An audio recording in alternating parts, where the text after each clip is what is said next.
take-off. Press set. 80 knots. Check. Air France, de Tango, bonsoir, de Tango 3, niveau 0, gauche et attendez. Eh bien, bonsoir, de Bretagne, bonsoir, de pour l'instant, Air France, en deux temps. Good morning, ladies and gentlemen. You're all very welcome to route your flight already 401 to London Heathrow.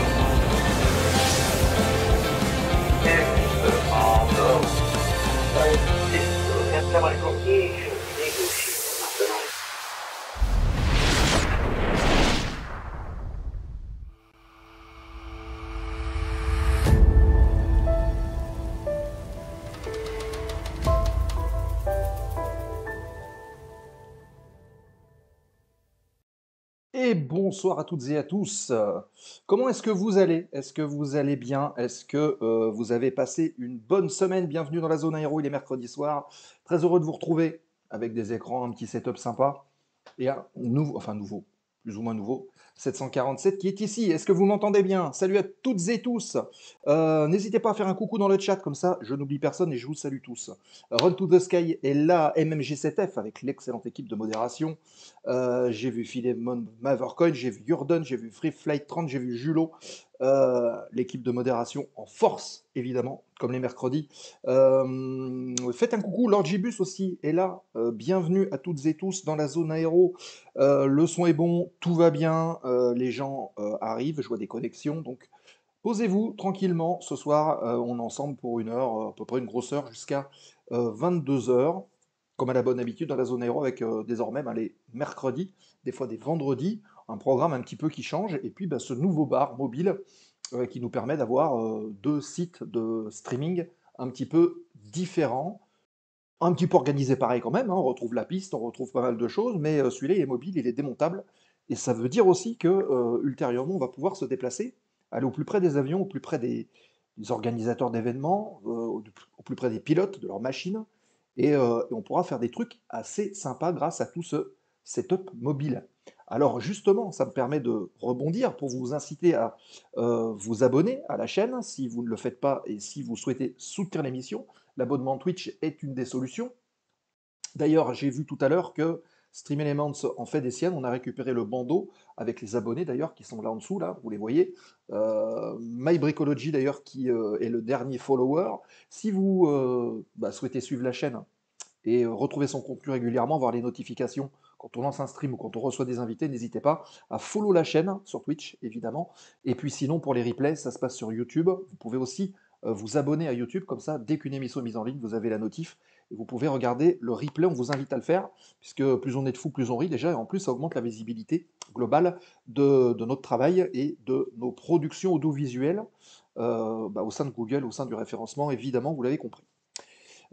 Qu'est-ce que j'ai à vous dire de plus? Oui, troisième moyen de soutenir la zone aéro, il est très simple, c'est de regarder les publicités pendant les lives quand il y en a, si vous ne souhaitez pas vous abonner. Sinon, si vous êtes abonné, vous n'avez pas de pub. Vous avez les podcasts de la zone aéro aussi en audio, on en reparlera en fin d'émission avec Julot, il y aura le lien et tout ce qu'il faut. Et puis, vous avez la page Patreon depuis peu. Alors normalement, ça s'affiche dans le bandeau bleu qui est en bas, mais Streamland, ça a cassé cette semaine, il faudra que je refasse les liens et vérifier un petit peu tout ça. Mais vous aurez les liens de toute façon en dessous dans la page Twitch ou sur le site internet lazoneaero.fr. Vous pouvez vous abonner d'ailleurs à Patreon, prendre un petit abonnement. C'est pas très très cher, mais par contre ça nous soutient beaucoup, notamment pour financer un peu tout ça, parce que c'était pas prévu. Et il a fallu mettre la main à la poche pour faire un nouveau studio, mettre en place des nouvelles lumières. Enfin tout ça, c'est de l'achat qui a eu lieu.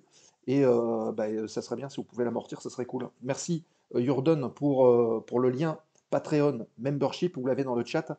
N'hésitez pas. Et enfin, dernier point, ça apparaît aussi dans le chat, c'est la boutique.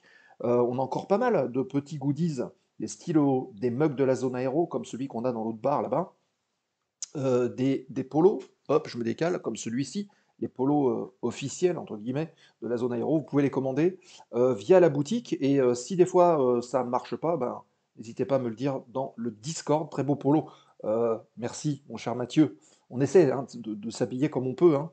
Voilà. Oh, et j'entends rien qui arrive. Philémon, merci Philémon. Merci Philémon. Regardez Philémon qui vient de renouveler son abonnement niveau 1. Et c'est bien ce que je craignais, les alertes de Stream Element sont pétées.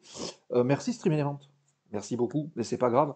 On les fera. En tout cas, la modération, n'hésitez pas à me le dire si jamais il y a un sub que j'ai pas vu. Comme ça, on en parle. Merci Philémon Mavercoin pour les 5 mois d'abonnement, ça fait plaisir. Merci à vous. Et coucou MLN, MLN 208 qui est arrivé. Salut Stéphane. J'espère que tout va bien. Merci pour ton soutien. Ah bah oui, oui, c'est Alicia qui remercie. Elle est très cool, c'était Alicia. Bravo Mathieu, tu l'as bien éduqué, je te félicite. Bien, alors, qu'est-ce que je voulais dire? Ah bah tiens, il y a un train de la hype qui arrive et c'est Jean Rien qui reprend son abonnement depuis 9 mois. Une gestation, mon cher Jean, c'est pas beau tout ça? Merci beaucoup pour le soutien, n'hésitez pas à faire comme Philémon, comme Jean, si vous souhaitez ne plus avoir de pub pendant les live Twitch, ben voilà, vous savez quoi faire. Voilà. Merci beaucoup. Je voulais tester, ça marche pas. Bah oui, les alertes Stream Element ne marchent pas ce soir. Il ne faut pas chercher. Et merci Jordan. Voilà comment dire, la cascade de sub, voilà, la cascade de réabonnement. Merci beaucoup les amis, ça fait très plaisir et encore une fois, ça nous aide à amortir un petit peu tout ça parce que pour l'instant, on y est plutôt de notre poche et l'idée c'est d'être un peu l'équilibre. Voilà. Et de vous proposer encore plus de contenu d'ailleurs. Et on va en avoir, on en reparlera tout à l'heure. Allez, on va essayer d'enchaîner rapidement puisqu'il est déjà 38. On n'a pas démarré trop en retard, j'avais un peu de crainte puisque j'avais encore des séances de simu ce soir, j'avais des vols cet après-midi, des simu ce soir, malgré la météo, et j'avais peur d'arriver en retard, mais du coup, bah, ça s'est plutôt pas trop mal passé, et c'est cool. Entre les mises à jour OBS, celles de Twitch et les alertes qui tiennent que 15 jours, ouais, c'est un peu ça, il y a beaucoup de mises à jour en ce moment, d'ailleurs pas que Twitch, hein, sur les Windows et compagnie aussi, et c'est vrai que ça a un impact, donc il faut tout le temps revérifier, etc., mais bon, j'ai pu voir celle... Ah bah non, regardez, ça y est, c'est revenu. A priori, c'est revenu. Voilà, devenez un contributeur actif. Vous avez vu, ça défile en bas. Maintenant, on va voir si les abonnés et les followers défilent. Ça serait cool. En plus, j'ai rien touché, donc je ne sais pas pourquoi c'est revenu. Bon, faut pas chercher. C'est peut-être la connexion. Non, apparemment, ça reste, ça s'enchaîne sur Patreon. Bon, c'est pas très grave. Le niveau 2, on a atteint le niveau 2 et c'est Mathieu, Papa 100 bits, merci beaucoup Mathieu pour le soutien à la zone aéro. Bon, très bien. Les alertes Twitch, c'est comme Covid, ça revient tout seul. C'est vrai, c'est ça. Bon, allez, si on déposait le plan de vol de l'émission de ce soir, hein, ça serait peut-être pas mal. Donc, c'est parti, dépôt du plan de vol.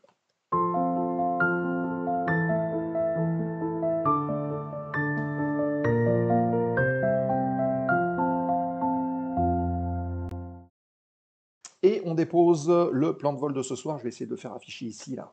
Voilà, c'est beau.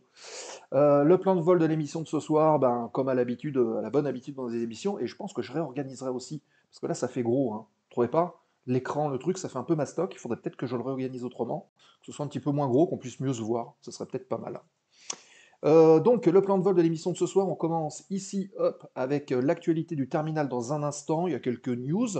5, je crois, 5 news à vous partager, discuter ensemble de cette zone aéro, et de la rubrique Actu dans la zone aéro. Et puis ensuite, on va aborder un sujet assez intéressant, on en avait parlé la dernière fois avec Adrien et Mathieu. On va parler de l'intelligence artificielle. Alors tout le monde en parle de cette intelligence artificielle, mais quid dans notre quotidien? On le voit déjà un petit peu arriver. Et en quoi cette intelligence artificielle pourrait être utile pour l'aviation, mais d'un point de vue global? On parle souvent des pilotes. Quid de l'IA dans les pilotes, des avions autonomes ou pas, mais aussi au service des passagers, au service de la météo, au service de plein de choses. On va parler un peu d'intelligence artificielle prédictive. Qu'est-ce que c'est que ça? Comment est-ce que ça marche?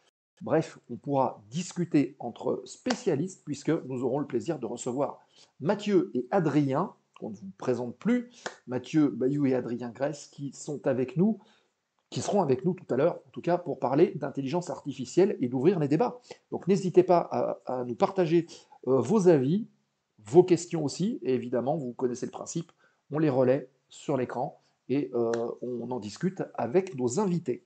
Voilà. Encore merci à toutes celles et ceux qui arrivent. Je vois le compteur qui augmente, ça fait plaisir. Vous êtes bien dans la zone aéro, on parle IA ce soir, intelligence artificielle.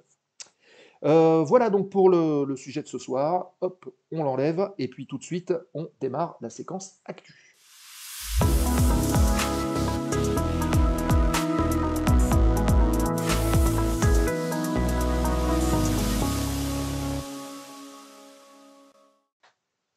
Et on est parti pour la séquence actu de ce soir.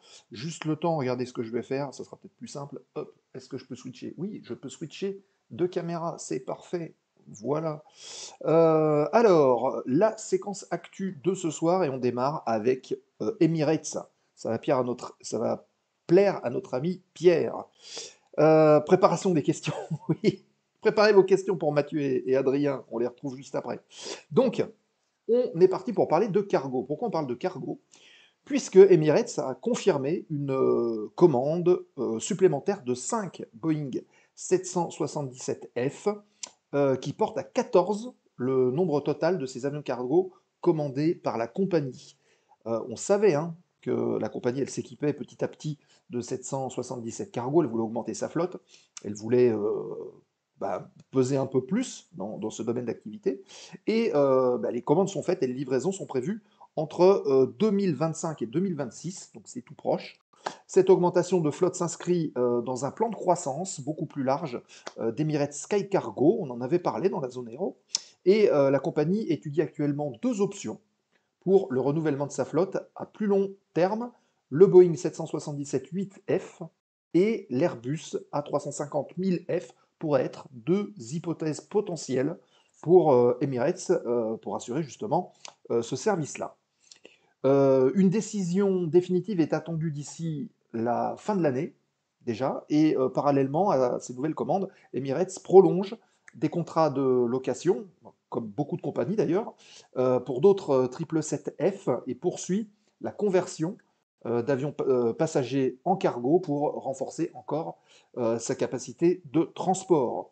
Et pourquoi pas un beluga, nous dit Lord Gibus. Ben, est-il suffisamment adapté à ce que font les sociétés de cargo? Pas certain, c'est beaucoup de volume, mais comment est-ce qu'on fixe tout ça à l'intérieur? Il y a aussi cette problématique-là de fixation du fret pour pas que ça bouge, etc. En tout cas, c'est prévu pour des fuselages d'avions, des pièces d'avion, mais pas forcément pour du cargo pur et dur. Voilà pour cette première actualité. Vous étiez peut-être au courant, mais en tout cas, c'est tombé il n'y a pas très longtemps. On continue avec des avions qu'on retrouve chez Emirates. Hein. La transition elle est toute faite. On va parler d'A380 puisque Tarmac Aerosave et East Merchant ont signé un contrat pour recycler 3 Airbus A380, qui étaient d'ailleurs basés là-bas, du côté de Tarbes.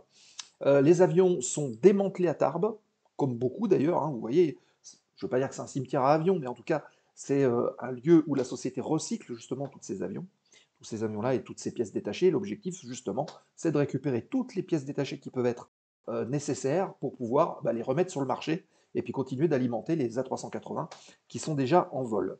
La demande pour cette pièce, évidemment, est en forte croissance, puisque beaucoup d'avions sont en train de revenir dans les compagnies en production, si j'ose dire.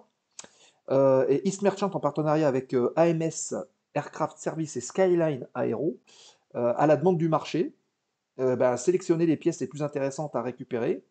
L'objectif, c'est prolonger la durée de vie des A380 encore en service, bien sûr. Et Tarmac Aerosave, spécialiste du recyclage d'avions, vraiment leur cœur de métier, renforcera ainsi son engagement envers les opérateurs d'A380 au travers du monde. Donc, Cocorico, c'était bon à noter, ça se passe en France. On continue cette actualité du terminal. On va parler d'hydrogène. On parlait justement d'innovation, on parlait d'intelligence artificielle, on va parler également de propulsion, puisque quid de l'hydrogène? Eh bien, vous savez, il y a des compagnies, il y a des constructeurs qui travaillent là-dessus, des motoristes, et on va aller du côté de l'Autriche, puisque Austrian Airlines a réalisé un essai concluant d'une solution d'alimentation, vous l'avez sur la photo qui est ici, une solution d'alimentation en hydrogène pour l'entretien, la maintenance des avions. Alors, qu'est-ce que c'est que ce système? C'est un système qui est plus écologique de par l'utilisation d'hydrogène qu'un générateur diesel, et il a été testé sur un Airbus A320, que vous voyez aussi sur la photo, à l'aéroport de Vienne. Donc, lors de ce test, Austrian a utilisé un générateur d'hydrogène, donc le H2 Genset de test Fuchs, et un convertisseur de fréquence de Dinel pour objectif fournir une alimentation électrique sans émission de CO2 à un A320 pendant qu'il subissait des travaux d'entretien réguliers. Oui, c'est ça. Générateur électrique sur le tarmac, pas pile à combustible, c'est un peu le principe. Donc, ça a plutôt bien fonctionné, hein. Donc, selon la compagnie, cet entretien est généralement effectué dans un hangar avec une alimentation qui génère évidemment du carbone. Donc l'utilisation de... Alors, soit utilisation d'un groupe, on va dire diesel, pour la fabrication d'électricité, soit on peut aussi le raccorder sur le secteur via des convertisseurs. En tout cas, c'est un impact CO2. Et l'utilisation de l'hydrogène permettrait de réduire considérablement les émissions de CO2 et en parallèle, la compagnie aérienne explore d'autres initiatives durables comme l'utilisation de groupes électrogènes électriques, donc des batteries, hein, ni plus ni moins, pour essayer de développer toutes ces solutions techniques de nettoyage et de maintenance plus écologiques. Et ils travaillent également sur des revêtements, alors ce n'est pas les seuls, il y avait d'autres compagnies qui le faisaient, des revêtements de fuselage qui réduiraient la friction des avions et donc qui permettraient d'augmenter leur efficacité, réduire la traînée et donc de consommer moins de carburant également et d'être plus efficace. Ces mesures s'inscrivent donc dans une démarche globale de réduction de l'empreinte environnementale qui a été impulsée notamment chez Austrian Airlines. Voilà, donc ça avance un petit peu, là on n'est pas sur les moteurs d'avion, mais on est sur des groupes qui vont permettre aux équipes d'entretenir les avions. Bon. On continue cette zone aéro avec ce retrait qui a été annoncé par Air France, puisque on y est au retrait progressif de ces Airbus A330-200, plus anciens, moins performants que les nouveaux avions qui sont arrivés dans la flotte. Il y a 4 de ces appareils qui ont déjà été envoyés justement chez Tarmac Aerosave, on en parlait tout à l'heure, à Tarbes, pour être démantelés. Et les avions desservaient principalement des destinations en Afrique et en Inde. Leur remplacement est assuré par les nouveaux Airbus A350-900 qui sont évidemment plus modernes et beaucoup plus économes en carburant. L'évolution s'inscrit aussi dans un cadre d'un vaste programme de modernisation de la flotte d'Air France qui vise à la fois améliorer le confort des passagers, encore et toujours, c'est le nerf de la guerre, et en même temps réduire l'empreinte environnementale. N'oubliez pas que réduire l'empreinte environnementale, c'est réduire aussi la consommation, c'est réduire les coûts. Donc ils y sont aussi gagnants. Les A330-200, après avoir été réaménagés en 2019, ça commence déjà à dater un peu, vont donc céder leur place aux A350, qui vont être plus adaptés, in fine, aux exigences actuelles du transport aérien. Voilà. Que nous dit le chat, que nous dit Lord Gibus? Le problème de l'hydrogène, c'est que pour le produire par panneau solaire, 30% de rendement en gros, oui, pour le stocker, etc. Donc il y a le problème du stockage aussi. On l'avait vu dans le cadre du stockage du carburant pour une utilisation en vol, c'était compliqué. Et donc pour l'instant, c'est vrai que c'est pas rentable pour l'instant, mais peut-être qu'on va trouver une solution qui va nous permettre de le produire à moindre frais. Ne sait-on jamais. Qu'est-ce que vous en pensez, vous? Est-ce que vous avez un avis dans le chat? N'hésitez pas à nous l'indiquer, comme Lord Gibus. On est aussi là pour échanger tous ensemble, hein. Et on termine l'actu de ce soir, et on est dans les temps, c'est parfait, pour parler d'un petit rapport qui est sorti il n'y a pas longtemps, rapport de l'EASA. Donc je rappelle que l'EASA, c'est l'Agence européenne de sécurité aérienne, qui régule, on va dire, l'aviation, notamment l'aviation commerciale en Europe. C'est une agence européenne qui inclut par exemple la DGAC en France et les autorités des autres pays. Donc l'intelligence artificielle est en train de révolutionner beaucoup de secteurs, dont celui de l'aviation, et ça tombe bien puisque ça va nous faire une transition sur le sujet suivant.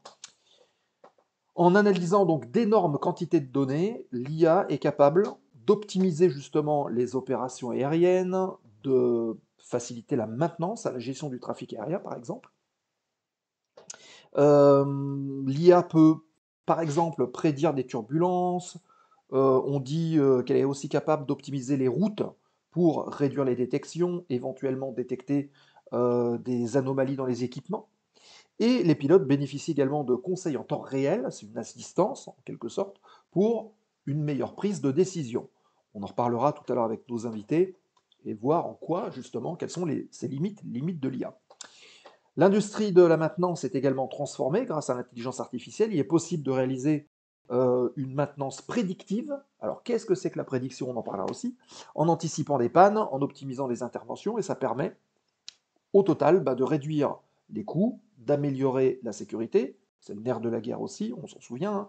La gestion du trafic aérien est aussi un autre domaine où l'intelligence artificielle va permettre d'améliorer la fluidité et l'organisation, on va dire, globale du trafic aérien, optimiser les plans de vol, euh, analyser des données météo et pouvoir les corréler avec d'autres éléments pour faciliter justement les départs, les arrivées et les transits des avions, réduire les retards. Et on va dire le penchant inverse, c'est que le développement de l'IA dans l'aviation soulève des défis, notamment la sécurité des systèmes qui est primordiale, tout comme aussi la protection des données personnelles. On peut réfléchir aussi à la protection des données personnelles des passagers qui viendront dans les aéroports. L'Agence européenne donc, de sécurité aérienne, l'EASA, travaille à établir un cadre réglementaire solide, puisque c'est ça, on va définir un cadre de réglementation pour garantir une utilisation sûre et efficace de l'IA dans l'aviation. Et le travail est encore long, est-il besoin de le signaler? Oui, également, Philemon Mavercon nous dit éviter les collisions au sol pendant le taxi, c'est une des hypothèses qui peut fonctionner. Ce qu'on dit sur l'IA est-il vrai? Prédiction des turbulences, gestion du trafic, etc. On va en parler avec nos invités tout à l'heure. Donc n'hésitez pas à reposer ces questions à nos invités. Voilà, donc vous voyez, finalement, la transition est un petit peu toute faite. Donc, je vous propose tout de suite de retrouver nos invités de ce soir. Je vais juste vérifier une petite chose, parce que normalement, ils sont connectés depuis tout à l'heure. Donc, juste avant de lancer... hop, voilà, c'est ça qu'il faut que je fasse. Juste avant de lancer donc le petit jingle, je vous rappelle que vous avez la parole dans le chat. N'hésitez pas à intervenir, nous donner votre avis, nous donner vos impressions, posez vos questions, et on y revient avec nos invités, bien entendu. Ça se passe comme ça dans la zone aéro, et on salue aussi les gens qui nous suivent en replay sur YouTube. Si vous voulez poser des questions, sur YouTube c'est un peu trop tard, venez sur Twitch, et comme ça au moins on discute avec tout le monde. Allez, c'est parti, débrief, quid de l'IA aujourd'hui.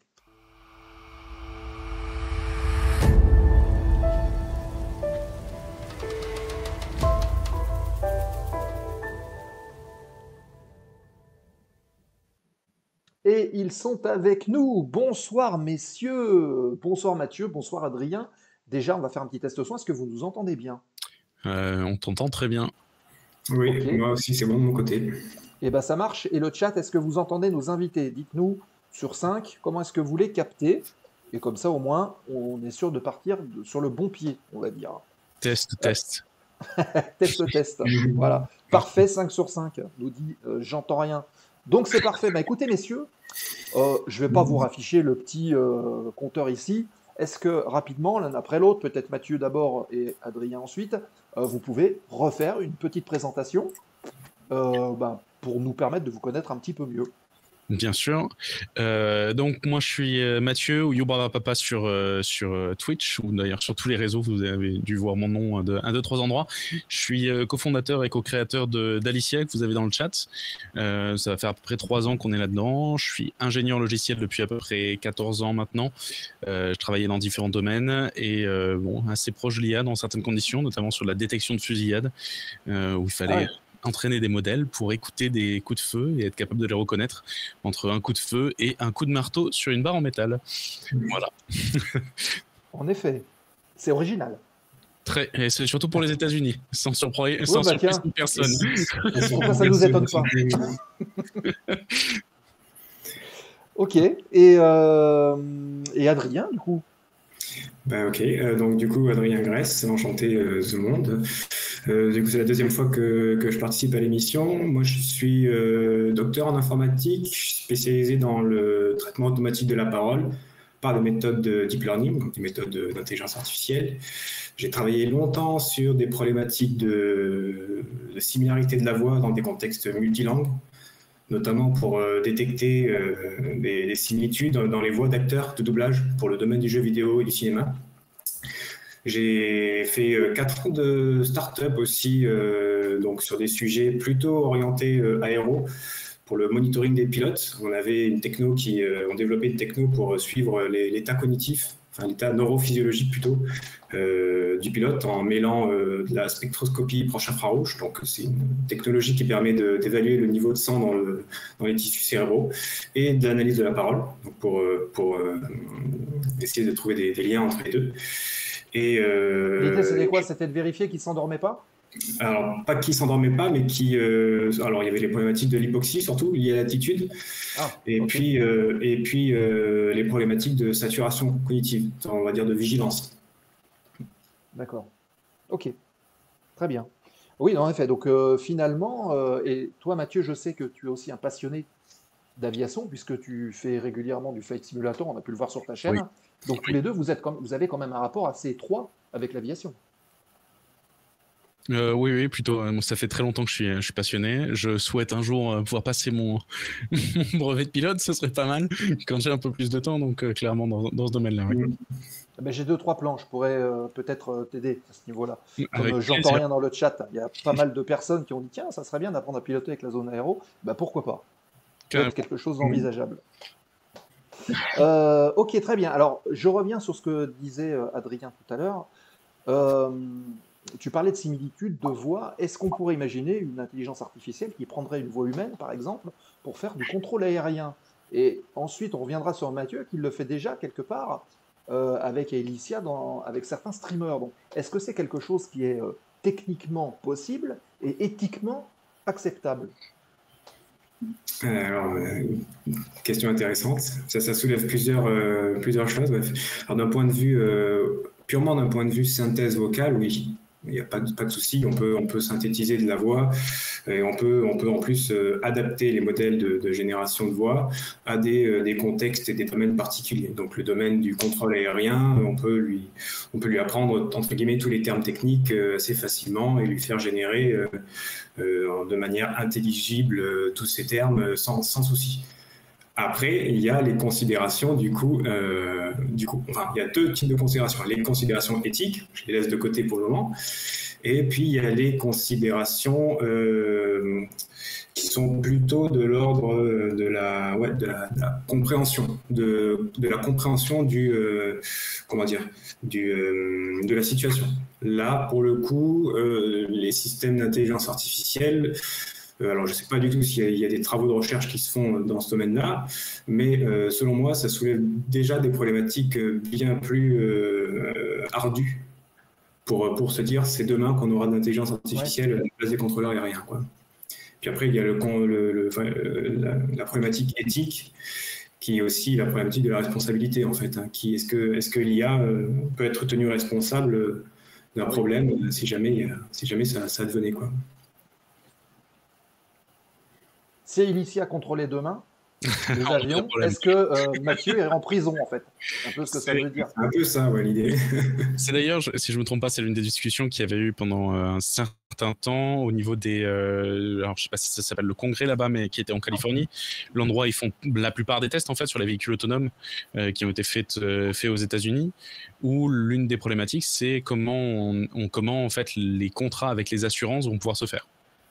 Qu'est-ce qui se passe à ce moment-là? Puisqu'en fait, même les questions de responsabilité n'étaient pas tant que ça évoquées dans les discussions, mais plutôt le côté argent, c'est-à-dire qui va payer en fait s'il y a des dégâts.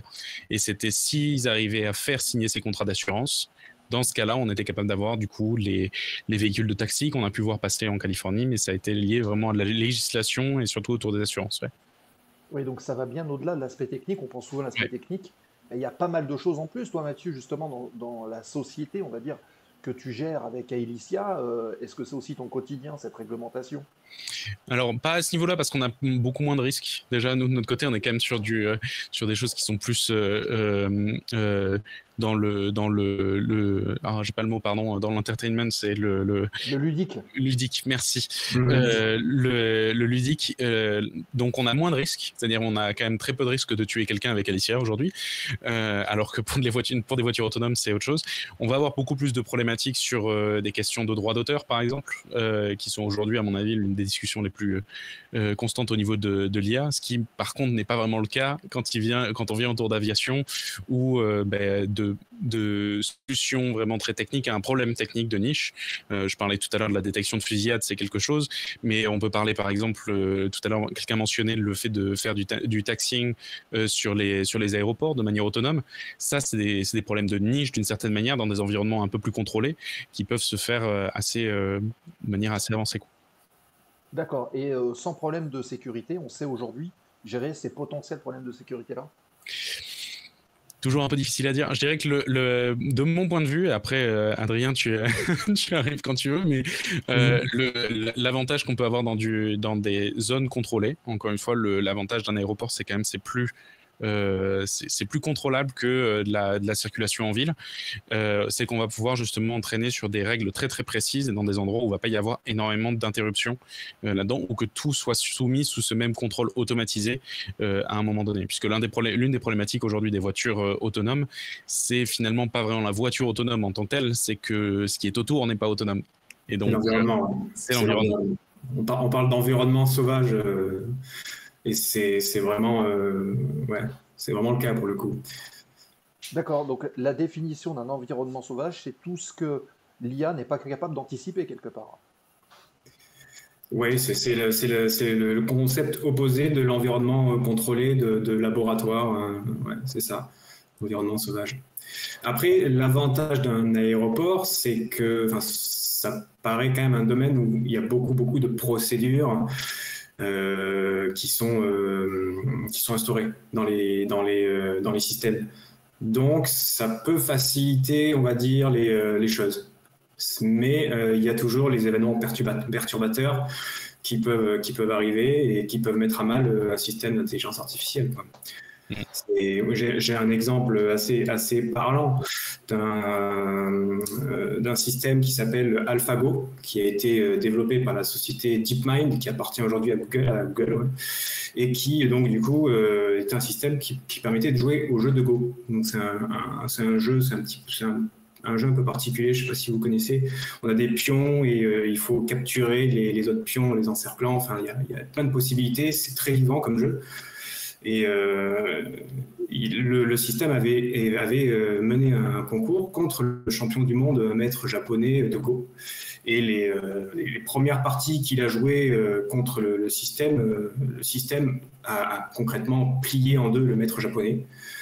Ah ouais. Mais je crois que c'était à la troisième ou à la quatrième manche, le maître japonais a joué un coup totalement inattendu. C'est-à-dire tous les spectateurs autour étaient étonnés et ça a complètement dérouté l'algo. Et il a fait n'importe quoi et l'algo a perdu.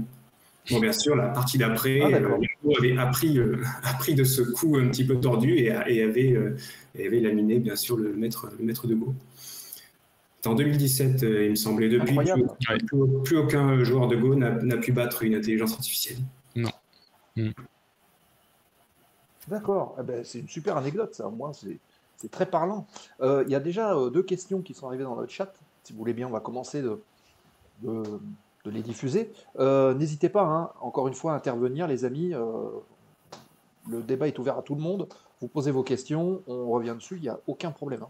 C'est Run to the Sky qui commence, qui ouvre le bal et qui dit c'est pas vraiment de l'IA, plutôt du pilotage à distance, mais pourquoi on ne met pas au point des systèmes qui, par exemple, oblige l'avion à se poser en cas de détournement du type MH370. En gros, on oublie les pilotes qui sont en commande et le truc devient un peu en mode automatique. Est-ce que selon vous, c'est quelque chose qui peut arriver, déjà qui est techniquement faisable et qui peut arriver à plus ou moins court terme? Techniquement faisable, moi j'aurais tendance à dire qu'on peut être proche de ce genre de choses. Mais la problématique, c'est de laisser encore une fois, de laisser le contrôle à une IA. Aujourd'hui, je pense pas qu'on soit prêt à pouvoir faire ça. Prêt, pareil, prêt éthiquement ou prêt techniquement? Je pense prêt moralement également. Je pense qu'il y a une histoire d'acceptance qui peut être compliquée pour l'humain, de dire à tout moment, en fait, il y a un système sur lequel je n'ai pas de contrôle. qui va pouvoir prendre la main sur ce que je souhaite faire. Et alors bon, à moindre mesure, mais c'est en comparaison. Alicia aujourd'hui par exemple ne fait pas de modération. On ne souhaite pas qu'elle puisse bannir des gens. Ça a été l'une des choses dont les streamers avaient très très peur en fait, de prise de contrôle du stream. Et ça, c'est qu'à une toute petite échelle. Encore une fois, quand maintenant on commence à parler de donner le contrôle d'un avion à une IA, même dans des circonstances particulières, à mon avis, ça va se faire en beaucoup d'étapes. Je pense, alors je vous me confirmez si je me trompe parce que je pense que vous avez plus d'histoire que moi là-dessus, mais quand on parle du TCAS par exemple, qui est de la détection donc de collision, à une époque on était sur le fait que le contrôleur aérien avait toujours la main par rapport au TCAS. C'est qu'il fallait écouter en priorité le contrôleur aérien comparé à cette machine du coup dans l'avion. On a eu le problème des 2 vols qui se sont rentrés dedans au-dessus des Alpes suisses, si je me trompe pas. Et à partir de là, il me semble, et tu me corriges ça si je me trompe, mais je pense que maintenant, du coup, le TCAS prend la main en fait sur ce que peut dire le contrôleur aérien, ou même les pilotes se doivent de suivre en fait l'instruction du TCAS. Oui, en réalité, il y a ce qu'on appelle des Resolution Advisory qui sont donnés de manière à ce que déjà on prévient en fait le pilote jusqu'à une certaine distance, on va dire, et ensuite, effectivement, il y a des ordres qui sont donnés et le pilote doit respecter ces ordres-là. Voilà. En fait, c'est pas encore automatisé, mais sauf si l'avion est sous pilote automatique, ou là, en l'occurrence, effectivement, ça déclenche. Mais sinon, si l'avion est en manuel, le pilote doit respecter le Resolution Advisory de manière à pouvoir que les deux avions en fait se discutent entre eux, c'est ça.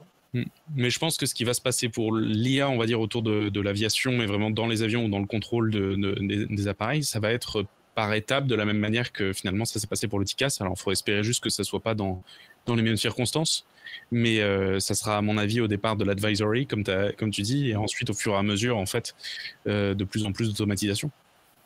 Oui, et justement, Lorgibus dit, il n'y a pas déjà un système comme ça? Je pense qu'il doit parler du système Homeland de chez Garmin qui est capable de ramener l'avion et de le faire poser tout seul en discutant. Vous l'avez vu, système? Vous en pensez quoi? J'ai pas suivi les évolutions techno dans le domaine, donc j'avoue que... Alors, a priori, parce que c'est pareil, ça c'est sur le papier, mais je ne sais pas si il y a sûrement des expérimentations qui ont été faites. En gros, à l'intérieur de l'avion, il y a un bouton Homeland. À partir du moment où il y a un problème ou que le pilote devient en incapacité de piloter, le passager, ou même le pilote, s'il ne se sent pas bien, il peut appuyer sur ce bouton-là et ça déclenche une IA ou un programme qui va détecter l'avion, savoir où est-ce qu'il est, où est-ce qu'il est positionné, quels sont les aérodromes qui sont accessibles par la météo. Donc il va faire une analyse météo, il va vérifier le trafic, il va rentrer en liaison avec le contrôle aérien. Et l'objectif, c'est de ramener l'avion, de le configurer et de le poser. A priori, sur le papier, ça fonctionne. Mais je pense que ça fait partie de ces étapes 1. Enfin, ou même étape 0 en fait. C'est ça. C'est l'épreuve de faisabilité. Hein. Selon moi, après, on arrive à faire des drones autonomes qui volent sans souci. Bon, effectivement, il y a quand même une bonne différence entre un avion et un drone, mais on pourrait, dans des environnements dégradés, étape par étape, mettre des systèmes de plus en plus autonomes et arriver, in fine, à faire décoller un avion d'un point A et avoir un itinéraire pour aller à un point B et le faire de manière totalement autonome. La question qui est importante, qui a soulevé Mathieu, il a utilisé le mot tout à l'heure, le mot de contrôle. En fait, c'est tout ça le problème, c'est que nous, humains, on a tendance à vouloir garder le contrôle, surtout quand nos vies sont en jeu. Oui. Donc, effectivement, quand on est dans l'avion, on va plus se poser la question que si on n'était pas dans l'avion, quoi, effectivement. Mais je pense qu'il faut transposer même ce problème-là dans un contexte qui est beaucoup plus facile à automatiser.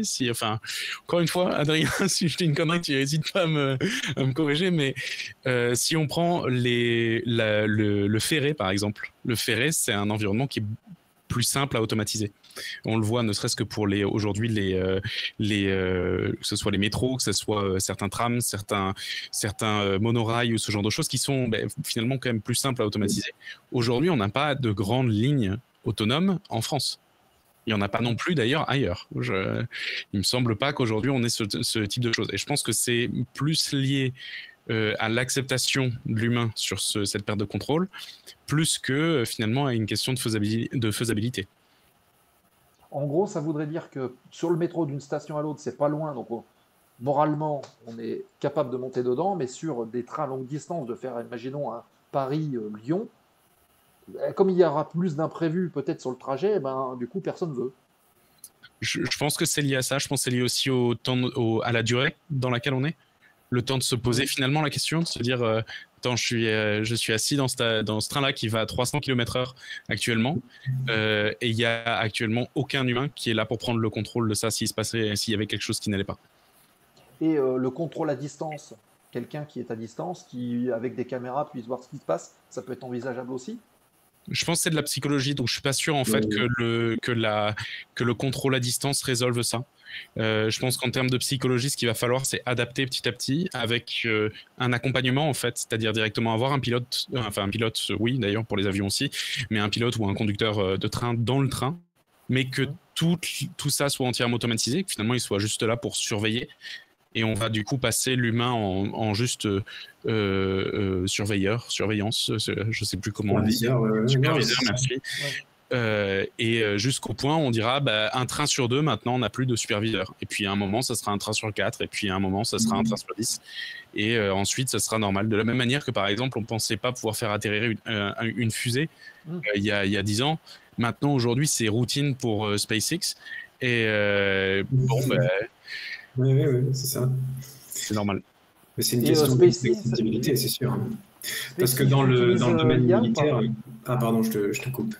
Non, c'est juste pour te poser une question. Est-ce que SpaceX utilise l'IA justement dans son domaine?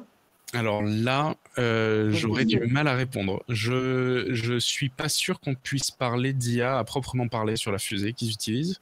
Ils doivent avoir sûrement des modèles qui font d'adaptation, mais je pense pas qu'on parle d'une IA qui contrôlerait comme on pourrait l'imaginer d'une IA autopilote. Je pense que c'est des séquences qui sont activées à des moments donnés, ne serait-ce que le backflip qui est exécuté en altitude, c'est un programme qui est exécuté à ce moment-là, qui a des conditions qui lui permettent de s'adapter, on va dire, là-dedans, mais il ne me semble pas, encore une fois, je peux me tromper sur ça, mais il ne me semble pas que ça soit une IA à proprement parler qui soit en train de faire ces changements-là. Oui, ça me paraît.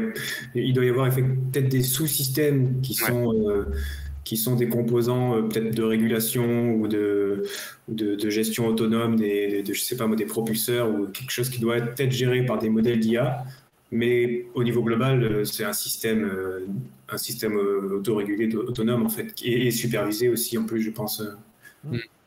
D'accord. On va lancer un petit sondage dans le chat là, puisqu'il y a pas mal de gens qui sont connectés. Est-ce que la modération peut lancer un petit sondage là pendant 3 minutes, on va dire. Est-ce que vous, dans le chat, vous seriez à même de monter demain dans un avion sans pilote pour aller d'un point A à un point B? Est-ce que vous seriez d'accord? Oui, non, ou peut-être, ou ne se prononce pas. Voilà. Qui le fait? Voyez entre vous, les modérateurs, vous pouvez le lancer pendant 3 minutes, et puis comme ça, après, on regarde ensemble les résultats. Alors justement, on parlait, avant de revenir sur les questions, puisqu'il y a quelques réactions aussi dans le chat, à tous les deux, comment est-ce qu'on peut définir quelque part une intelligence artificielle? Comment est-ce qu'on pourrait la démontrer? On parlait de programme tout à l'heure, est-ce que c'est un programme? Comment est-ce qu'on pourrait la définir? Ça fait 70 ans que la définition tente d'être posée, mais c'est McCarthy, 1954, la première définition et encore, je ne peux pas vous la citer parce que je la connais pas, mais voilà, de mémoire, c'est dans ces années-là que ça a été, on va dire, les prémices ont été posées, quoi. Mais on n'est toujours pas d'accord. On a par contre aujourd'hui une définition de ce qu'est un système d'IA ouvert, qui est tout récent. Ça a été défini par le comité je ne sais plus le nom de cet institut, mais qui a défini ce qu'était une IA open source, l'équivalent d'un logiciel open source. Donc c'est un système dont on est capable de reproduire en fonction qui donne tous les détails sur les données, les algorithmes de filtrage et d'entraînement, et qu'on est capable de reproduire. Donc il y a toujours forcément une question de données. Après, certains chercheurs en IA qui ne font pas d'apprentissage automatique avec des données, mais avec des approches qu'on appelle symboliques, sont d'un point de vue de définition, selon moi, plus proches de ce qu'est devrait être l'intelligence artificielle, mais ils ne répondent pas à la définition, on va dire, actuelle de l'IA qui est vraiment basée sur les données, quoi. D'accord. Ok, donc déjà on y voit un petit peu plus clair. Le sondage est en cours, les amis, hein, c'est Philémon qui l'a lancé. Est-ce que vous seriez d'accord pour monter dans un avion avec une intelligence artificielle à bord qui va décider justement de la trajectoire et tout ça? Oui, non, ne se prononce pas, n'hésitez pas, le sondage est en cours, vous votez et on regarde les résultats ensemble ensuite. Quelques petites questions, à moins que Mathieu, tu veuilles rajouter quelque chose sur ce qu'on disait à l'instant. Non, sur la définition, là, j'apprends, moi. Là, j'écoute. C'est très beau. Mais non, juste sur juste sur le fait d'utiliser des IA dans certains domaines, je pense que ça fait plus peur en fait de dire qu'il y a une IA. Alors que si on parlait juste du transport, si on se liait juste au service, ça fonctionnerait mieux. Mais je pense que tout ça, c'est essentiellement de la psychologie. Si on part de la base que l'IA fonctionne, c'est essentiellement de la psychologie après, et comment faire en sorte que l'humain se sente confortable de faire telle ou telle action avec de l'IA. D'accord. On salue fan de la 350 qui vient d'arriver. Et ce sondage, il vous reste encore 20 secondes pour voter, les amis. Est-ce que vous monteriez dans un avion qui est piloté par une intelligence artificielle? Oui, non, ne se prononce pas, c'est dans le chat. Cliquez et répondez tout de suite. Il vous reste 15 secondes à peu près pour répondre à ce sondage qu'on va regarder dans quelques instants. Juste avant de regarder justement le résultat de ce sondage, une petite remarque très juste de notre ami Lord Gibus, qui dit déjà, est-ce qu'on peut arrêter de dire intelligence artificielle? Parce que c'est vrai, en anglais, intelligence ne veut pas dire ce que ça veut dire en français. Est-ce que vous êtes d'accord avec cette remarque? Oui, ok. Je suis pas sûr. Enfin, dans tous les cas, en anglais, c'est artificial intelligence. Oui, peut-être la nuance de sens entre intelligence en français et en anglais, juste le terme intelligence, c'est ça, peut-être préciser la question, la remarque peut-être de l'individu. Ouais. Oui, je pense que c'est ça. Donc vous partagez ça? Il y a une nuance quand même à apporter? Alors, je dirais, enfin, en étant à Londres, je te dirais que intelligence, on l'utilise pas pour dire smart, par exemple. Donc c'est vrai qu'il y a forcément ce terme-là. Mais après, la différence aussi, c'est qu'en anglais, surtout en anglais, enfin en général, il y a énormément de termes français qui ont été réutilisés en fait. J'aurais pas eu tendance à marquer un tel désaccord avec l'utilisation de ce terme. D'accord. Alors, je vais demander à Philémon s'il peut publier le sondage dans le chat. Je ne sais pas si vous l'avez vu, puisque visiblement, on ne peut pas forcément l'incruster. Tac. Donc, la majorité des gens, c'est quasiment du 2/3 même, disent non. Hein, voilà, donc principalement non. L'autre tiers, on va dire un peu moins du tiers, dit oui, et un ne se prononce pas. Voilà. Bon, dans le chat, il y en a qui disent pas du tout. Hein. C'est négatif, ils veulent pas. Ça vous surprend ces résultats ou on est à peu près dans la tendance? Non, c'est pas surprenant parce qu'on sait que c'est pas encore au point, quoi. Mais peut-être que si on rajoutait une petite prémisse à la question en disant, imaginons que les systèmes d'intelligence artificielle soient capables de piloter complètement un avion, que c'est été fait en test, il n'y a pas de souci. Peut-être que dans ce cadre-là, il y aurait peut-être plus de répondants qui diraient oui, ok. Mais et puis même en fait sur ce genre de choses, ça serait juste de dire ça fait 10 ans que les avions sont volés par des IA, mais qu'il y a un pilote qui est toujours assis dans la cabine, qui n'a pas eu d'erreur, qui n'a pas eu de crash, qui a jamais eu de gros problèmes. Est-ce que si on sortait les pilotes aujourd'hui, vous seriez toujours d'accord de monter dans l'avion? Ouais, donc en fait c'est le contexte qui change. C'est le fait, c'est comment tu amènes la technologie finalement aux humains. Mais de toute façon, est-ce que vous trouvez, vas-y. Juste pour continuer un petit peu sur ce que dit Mathieu, alors je sais pas si c'est vérifié, mais j'ai entendu des rumeurs sur ça. Pas mal de compagnies qui militent pour qu'il n'y ait plus qu'un seul pilote dans l'avion. Déjà. Donc on voit déjà que le nombre se réduit, quoi. C'est une division par 2 déjà. Donc après, le pas pour aller à plus que 0 pilote dans l'avion, peut-être qu'entre les deux, il y aura juste un pilote qui sera là pour superviser. Mais je pense qu'à terme... Division par 2, il ne faut pas l'oublier, c'est aussi division par 2 de la masse salariale. Oui. Oui, effectivement. Et j'aurais tendance à être plus stressé de mon côté avec un seul pilote que de passer du jour au lendemain avec une IA si elle a été prouvée qu'elle fonctionnait. Notamment pour des cas de Alexandre Lubitz, ce genre de choses, qui sont rarissimes, je suis d'accord, mais c'est juste moi personnellement. Mais c'est pour ça que je dis que c'est très psychologique, ça dépend des gens, ça dépend du vécu de chacun, et qu'il faut trouver comment amener les choses aux gens. Donc on rappelle, c'est le pilote qui s'est crashé avec le Germanwings. C'est ça. Voilà, le 320 qui s'est crashé dans les Alpes, le copilote, le commandant de bord est sorti, il a été aux toilettes, et quand il est revenu, c'était fermé, et, on a entendu sur les boîtes noires le pilote qui précipitait l'avion sur la montagne, c'était un drame d'ailleurs, et ça a d'ailleurs reposé la question des cockpits fermés, savoir comment est-ce qu'on fait pour accéder au cockpit si quelqu'un l'a fermé à l'intérieur, sachant qu'on l'a fermé depuis le 11 septembre, où là il y a des gens qui s'étaient introduits dedans, et on s'est dit il faut fermer, maintenant que c'est fermé c'est un autre problème, donc est-ce qu'il y a vraiment une solution à ce problème? Et potentiellement l'IA. Ah ben voilà. Potentiellement l'IA, ouais. Voilà, il y a Jean qui nous dit un avion uniquement piloté par l'IA, je ne monte pas dedans, mais l'IA en support, oui, sans problème. Et Jean, combien d'années avec de l'IA en support où le pilote ne fait rien pour que tu montes dans un avion sans pilote du coup? Ah, voilà, on va voir sa réponse. Philémon qui dit en contrôle aérien, il y a 2 officiers pour faire le travail et le vérifier, plus un superviseur qui peut prendre le relais. Donc il y a de la place pour déléguer, selon lui, à une IA tout en conservant la maîtrise. Vous partagez cet avis-là? Je pense que toutes les approches vont être similaires sur ça, de mon point de vue. Je ne sais pas ce que tu en penses, Adrien, mais... Oui, mais de toute manière, c'est le schéma qui va être utilisé dans à peu près tous les domaines. On va intégrer l'IA, surtout dans les domaines à risque, on va intégrer l'IA petit à petit en tant qu'assistant au début. De manière générale, parce qu'on ne va pas dire aux gens, vous allez perdre votre travail, on va mettre une IA pour vous remplacer. Ça ne sera pas acceptable par la population. Donc déjà, la mettre en tant qu'outil d'assistance et se rendre compte de son utilité et de sa portée, quoi, vraiment. Ça va être étape par étape. Pour moi, c'est la seule manière faisable pour faire introduire de l'IA dans ce type d'endroit.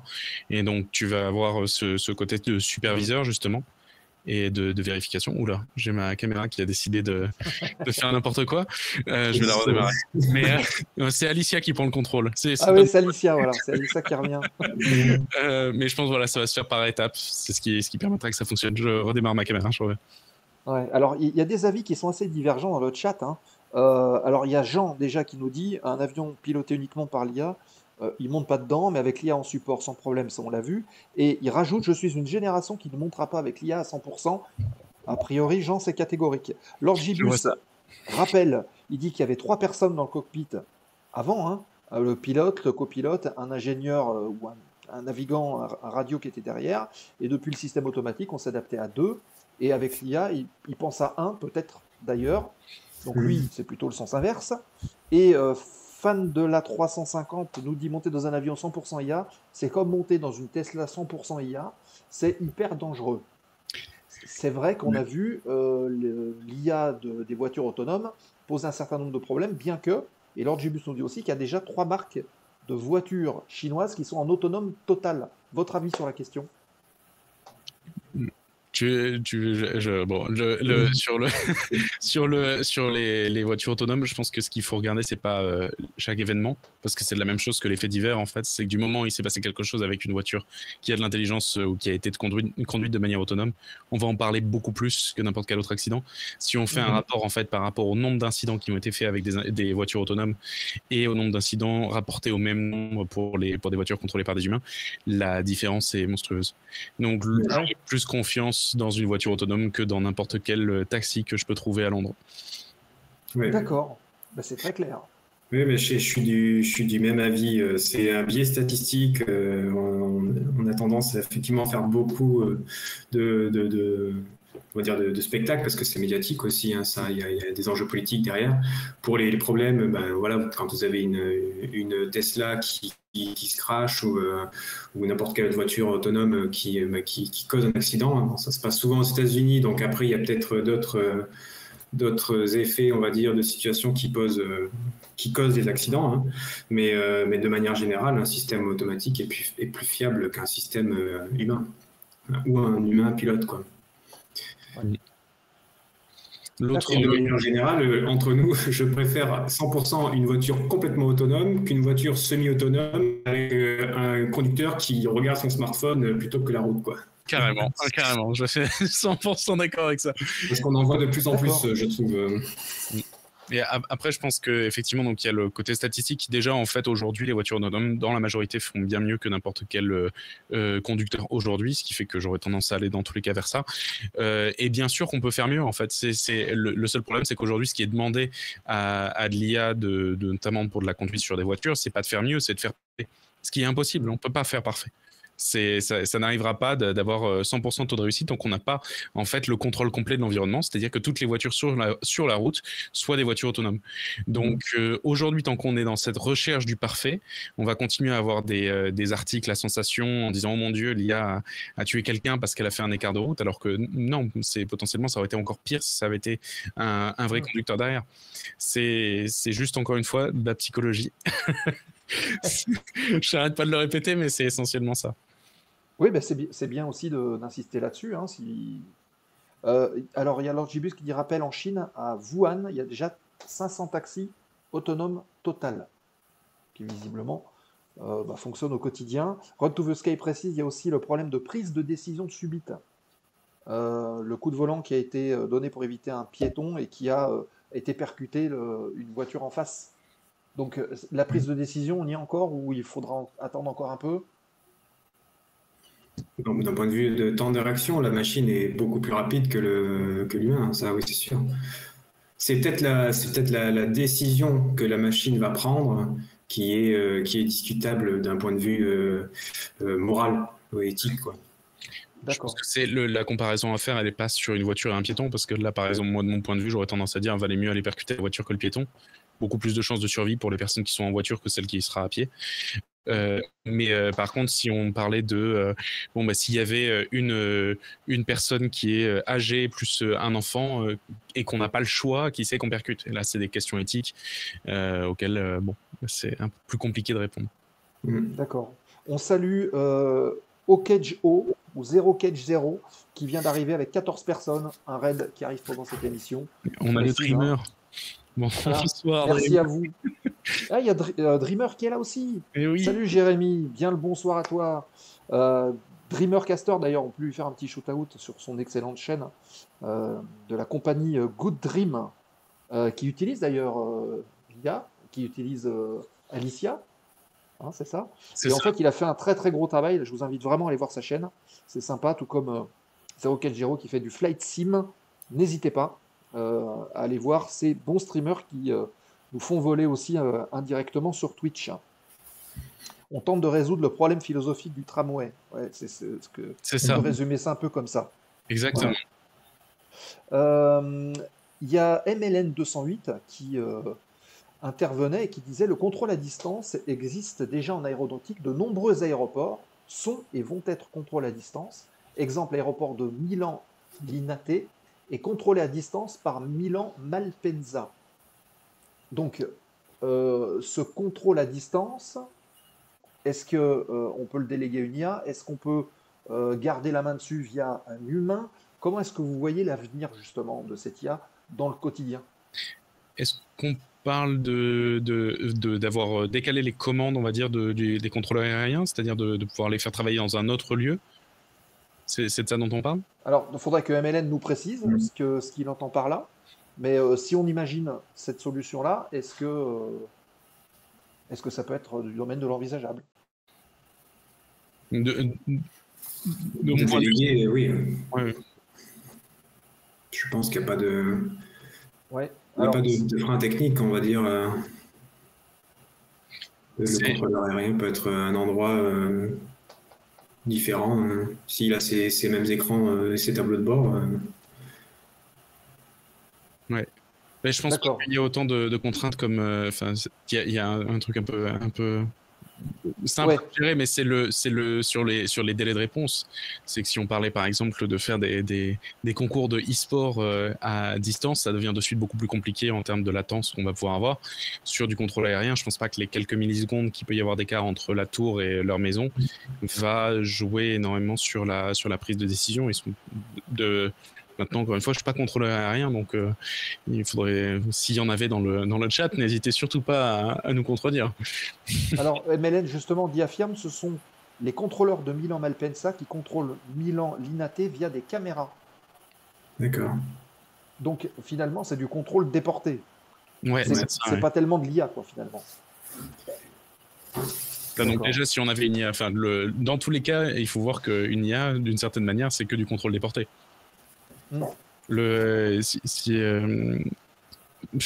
C'était une expérience dont on parlait dans des cours il y a très très longtemps, mais imaginons d'une certaine manière que là aujourd'hui, nous on expérience notre vie, ne serait-ce qu'on va entendre, voir, c'est nos sens qui vont nous définir le monde dans lequel on existe, mais en soi rien ne nous prouve aujourd'hui qu'on n'est pas juste un cerveau qui est dans une boîte quelque part, dans lequel on a branché des stimuli et qui nous permettent de faire croire qu'on voit des choses ou qu'on entend ou que même on a le contrôle de nos bras et de nos jambes alors que tout ça n'existe pas. Mais on est dans la science-fiction absolue là. C'est Matrix. C'est une option. Aujourd'hui, on n'a pas la réponse à cette question, même si ça paraît un peu extrême, mais c'est ça. Et finalement, une IA, c'est de la même chose. C'est-à-dire qu'on est à essayer de trouver en fait quelles sont ces sources de stimulus, donc comment est-ce qu'on va définir les yeux, comment on va définir, on va dire, les différents sens qui vont lui permettre de prendre une décision. Mais d'une certaine manière, ce sera toujours du contrôle déporté, puisque donc, les caméras peuvent être ses yeux, mais tout comme pour nous, ces caméras pourraient être nos yeux un jour, si on trouve une manière de les connecter à notre cerveau directement. D'accord. Ça pose tout un tas de questions, tout ça. Hein. Éthique beaucoup, là. N'hésitez pas d'ailleurs, hein, j'en profite pour dire à celles et ceux qui sont arrivés avec les raids que la zone aéro c'est aussi une chaîne qui vous est ouverte. Si vous désirez poser des questions à nos invités, participer au débat, hein, quel qu'il soit, parce qu'on parle d'IA ce soir, n'hésitez pas à réagir dans le chat. Hein. Vous avez vu, on récupère les questions, on les aborde et on discute tous ensemble sur des sujets qui sont assez intéressants et d'actualité hein, en plus. Hein. Run to the Sky et les systèmes dans les voitures qui analysent les yeux du conducteur pour se prémunir des endormissements au volant. Est-ce que c'est de l'IA ou est-ce que c'est plus une sorte d'automatisme? Les systèmes d'eye tracking, non ouais, les systèmes d'eye tracking. Il y a pas mal de, alors je sais plus quels sont les constructeurs automobiles qui l'ont déjà mis en place ces systèmes dans les voitures. Il y a une caméra au niveau du rétroviseur, il me semble, qui analyse le mouvement des yeux. Mais c'est le professeur Dehé de Supaéro à Toulouse qui travaille beaucoup sur ces problématiques d'eye tracking et notamment aussi de reconnaissance de l'état, on va dire, mental du conducteur et du pilote aussi. Il y a beaucoup de travaux à Supaéro là-dessus, je sais. Ouais. D'accord. Mathieu, ton avis? Je ne saurais pas dire si c'est de l'IA derrière. Il me semble quand même que du moment où on parle d'analyse d'image, si ça se fait par caméra, on a un modèle d'IA derrière. Mais je peux me tromper. Et il me semble que ça reste toujours, quoi qu'il arrive, des petits modèles qui font cette analyse-là. Surtout pour détecter, par exemple, une fermeture des yeux ou même ne serait-ce que la position des yeux. Après, le problème, c'est qu'on dit IA et que c'est très très gros. C'est comparé à un petit modèle qui a été entraîné sur du machine learning pour pouvoir faire de l'analyse d'image pour détecter des yeux et de savoir s'ils sont ouverts ou fermés, ou des LLM comme on peut le voir aujourd'hui. C'est pas le même, c'est pas le même gabarit, mais ça reste des modèles d'intelligence artificielle.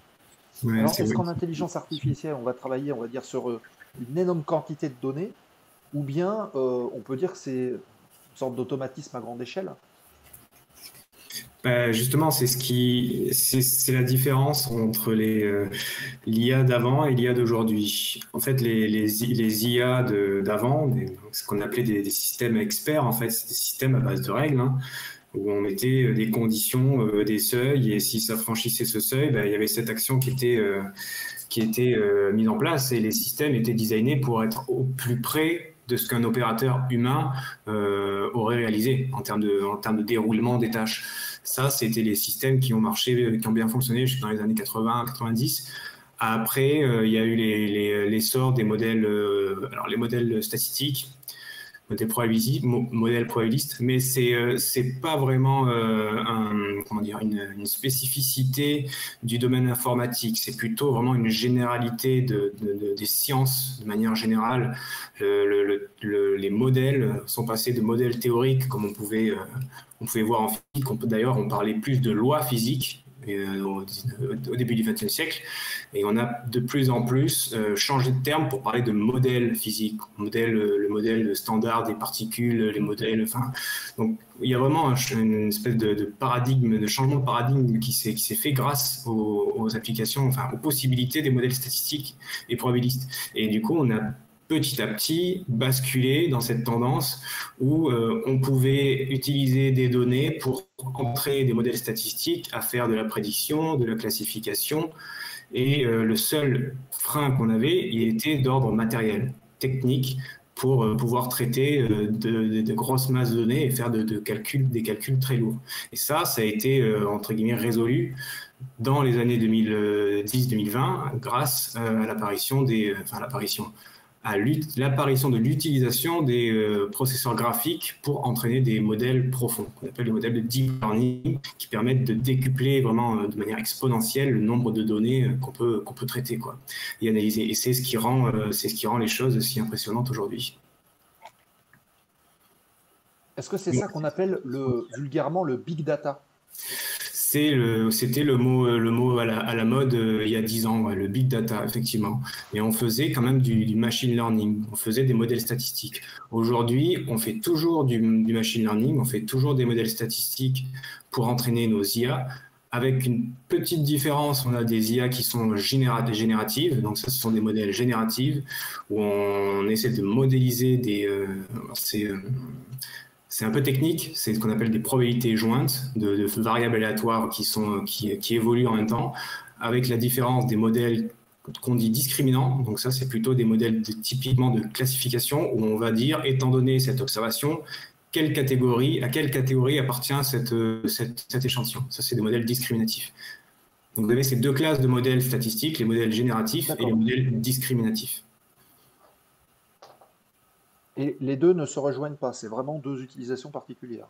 C'est deux classes ces deux approches, ces deux classes de modèles différents, parce que l'utilisation n'est pas la même. D'un côté, on va faire de la classification, de la prédiction de catégories ou de la prédiction de valeurs, alors que dans l'autre cas, on va faire vraiment de la génération. C'est-à-dire qu'on va modéliser à partir des données leur distribution, c'est-à-dire comment elles se placent les unes par rapport aux autres et extrapoler à partir de ces données pour combler les trous qu'il y aurait entre ces données, entre chacun des échantillons. Et grâce à ça, on va pouvoir faire ce qu'on appelle du sampling, c'est-à-dire aller chercher, taper dans un endroit, dans les espaces latents, on appelle ça les espaces des embeddings, pour aller chercher une donnée qui est totalement artificielle, qui n'existe pas. C'est ce qu'on appelle la génération. On ne peut pas faire une analogie, justement? Ouais. Est-ce que c'est pas ce qu'on trouve un peu dans ce qu'on appelle l'IA aujourd'hui, qui génère des images et qui, à partir, par exemple, on va retirer le fond et on va recréer ça? C'est exactement ça. C'est ça. C'est des modèles génératifs. D'accord. Ok. Bon, c'est ce qu'on voit. De toute façon, il y a plein de sites qui le proposent aujourd'hui. On prend un modèle, on dit, tiens, refais-moi un fond avec tel truc, et ça marche plutôt bien. Et d'ailleurs, il y a eu beaucoup de progrès. Comment vous évaluez justement le progrès depuis ces 20 dernières années, et quelles projections on peut faire dans les 20 prochaines? Vous voyez une explosion technologique? Alors, j'aurais une question pour Adrien, parce que c'est pas tout le temps qu'on a la chance d'être avec un docteur, donc je vais te poser quand même 2-3 questions. Mais je vous laisse poser vos questions, j'ai juste rallumé la lampe là qui s'est éteinte, allez-y. Très bien.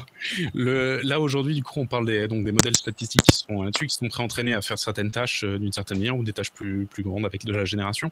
Mais alors, j'avais abordé il y a très très longtemps, mais sur les réseaux de neurones avec de l'apprentissage en dynamique. Donc, c'est-à-dire d'être capable, par exemple, surtout nous on faisait ça sur de la robotique, mais d'être capable d'apprendre des mouvements à un robot qui, du coup, allait ensuite être capable de prendre le contrôle par lui-même de son bras et de pouvoir faire des choses comme on apprendrait à un enfant. Aujourd'hui, ce type de... Alors, je ne sais pas si même ça s'appelle des modèles, mais ce type d'intelligence artificielle, si on la nomme comme ça, est-ce que c'est catégorisé dans ces deux tranches? Pas du tout, c'est encore autre chose, on est d'accord. C'est une troisième catégorie qui s'appelle l'apprentissage par renforcement. Ouais. Tu as peut-être déjà entendu parler de ça, et typiquement, c'est beaucoup utilisé en robotique parce que, en fait, l'objectif, c'est de laisser évoluer un agent autonome dans un environnement. Et au début, il va faire n'importe quoi, et le but du jeu, de la simulation, c'est d'atteindre un objectif.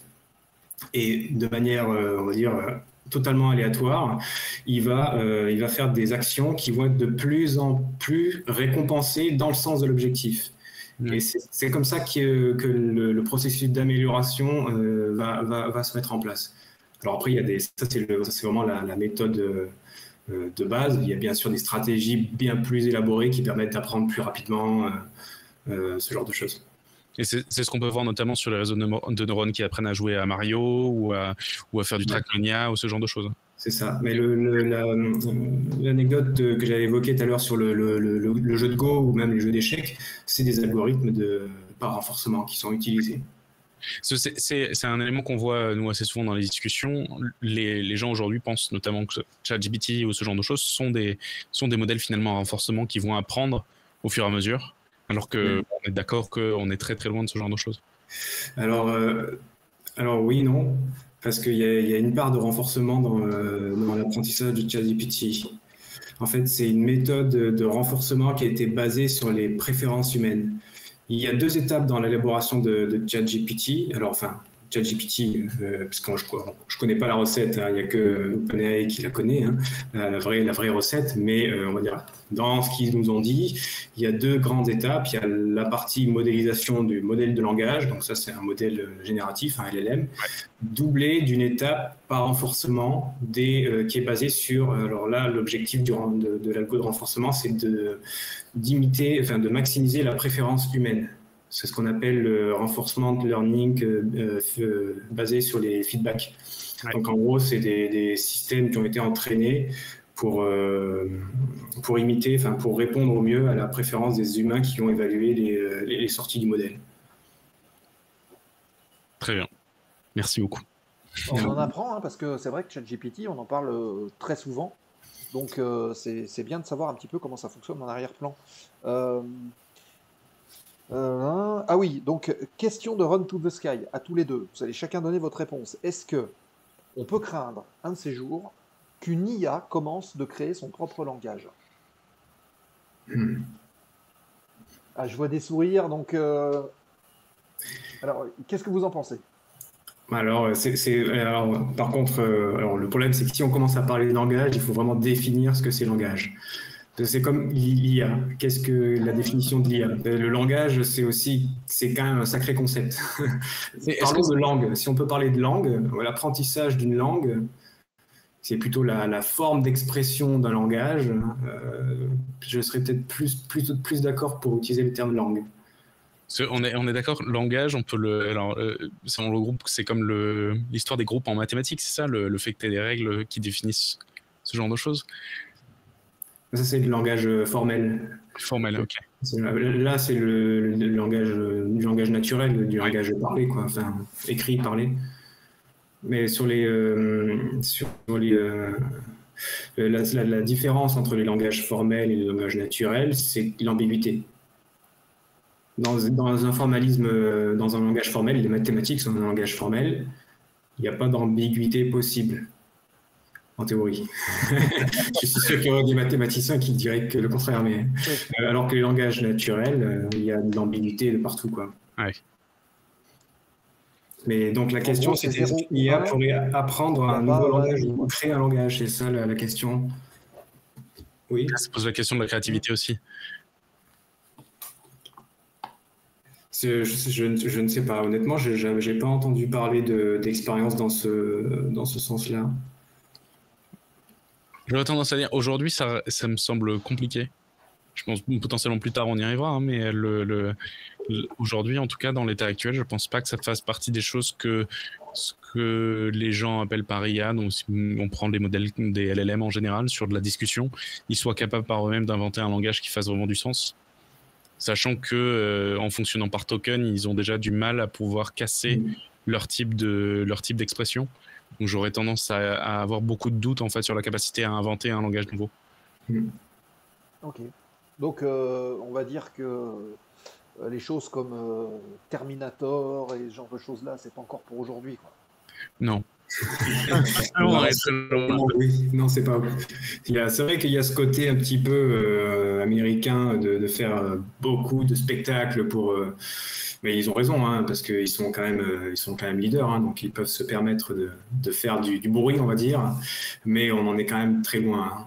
C'est quand même très loin de ce genre de système. C'est de la magie. C'est des magiciens, c'est tout. Hein.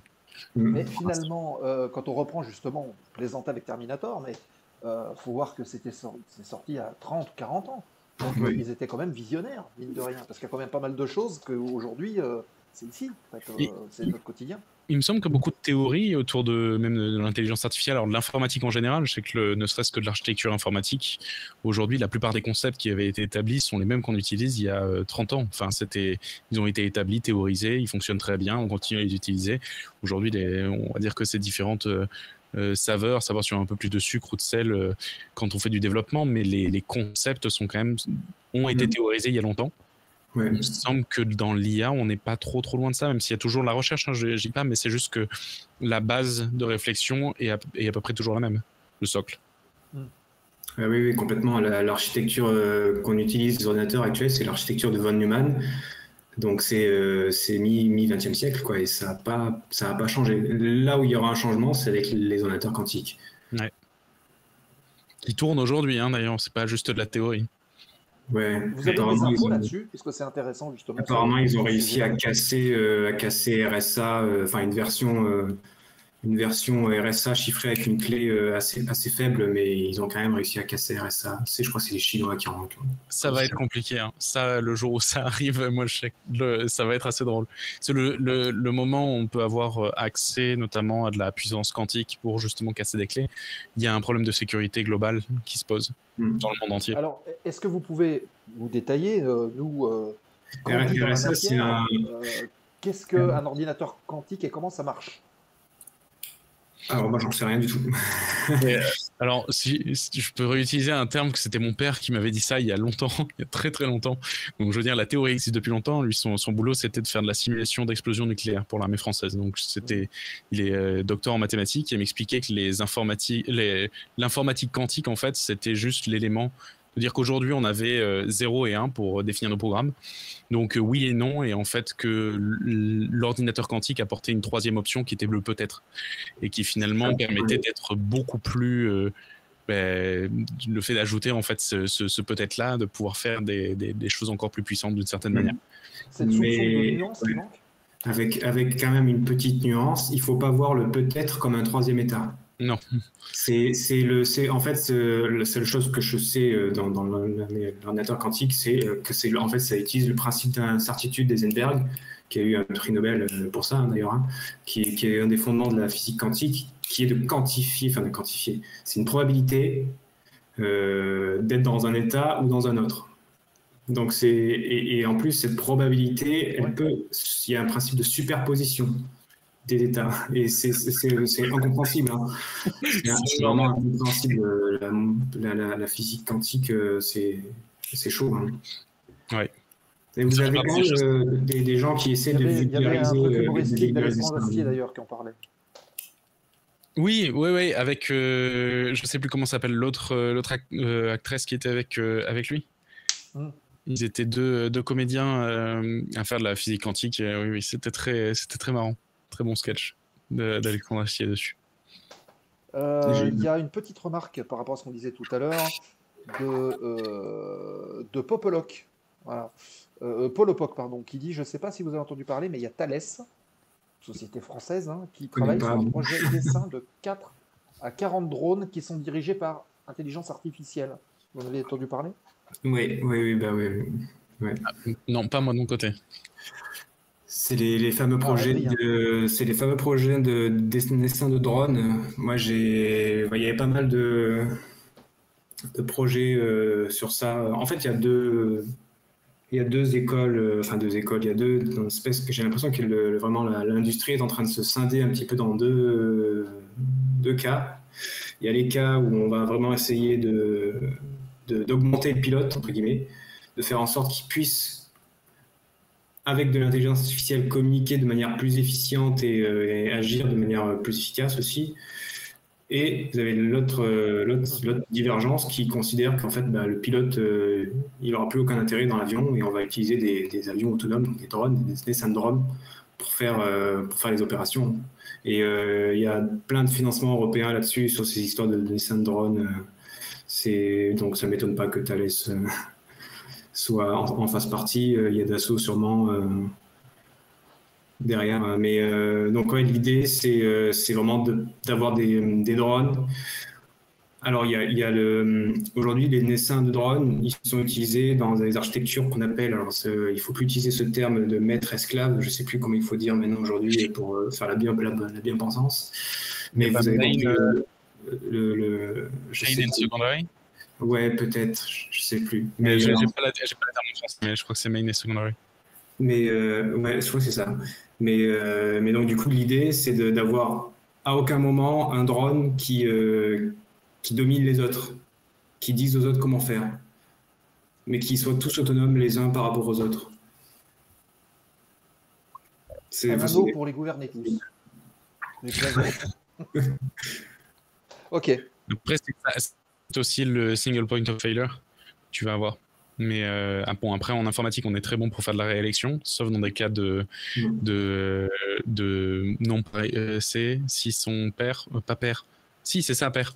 Si son père, ou ça commence à poser problème, il faut tout le temps être impair. Donc, je pense que s'il y avait le master qui était tué, on se retrouverait à en tuer un autre pour être sûr de rester en impair. Enfin bon, bref. Ah oui, c'est compliqué, ouais. Mais il y a pas mal de cas de écoutez, oui. Ok. Eh bien, écoutez, les amis, il est 21h53 local. Je vous propose de tourner la dernière page de l'émission, la remise de gaz par aux questions. Pour tout le monde, hein, c'est l'occasion de terminer tranquillement l'émission. On va parler du programme et puis de poser vos dernières questions à nos invités de ce soir, Adrien et Mathieu, qui sont avec nous. On parlait intelligence artificielle, un petit peu globalement, mais aussi dans l'aviation. Donc, dernière séquence de l'émission, la foire aux questions, remise de gaz.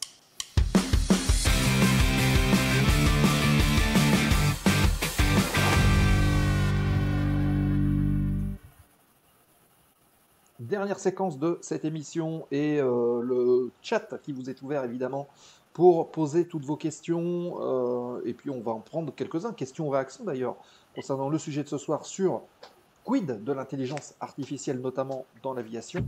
Lord Gibus qui fait cette belle analogie je trouve, je dirais ce que vous en pensez, qui dit l'ordinateur quantique, puisqu'on en parlait dans un instant, versus ordinateur normal, c'est comme si vous deviez sortir d'un labyrinthe, les PC vont essayer chaque possibilité à chaque carrefour, alors que le quantique, à chaque carrefour, il fera en même temps toutes les possibilités. Est-ce qu'on peut le définir, faire une analogie un peu comme ça?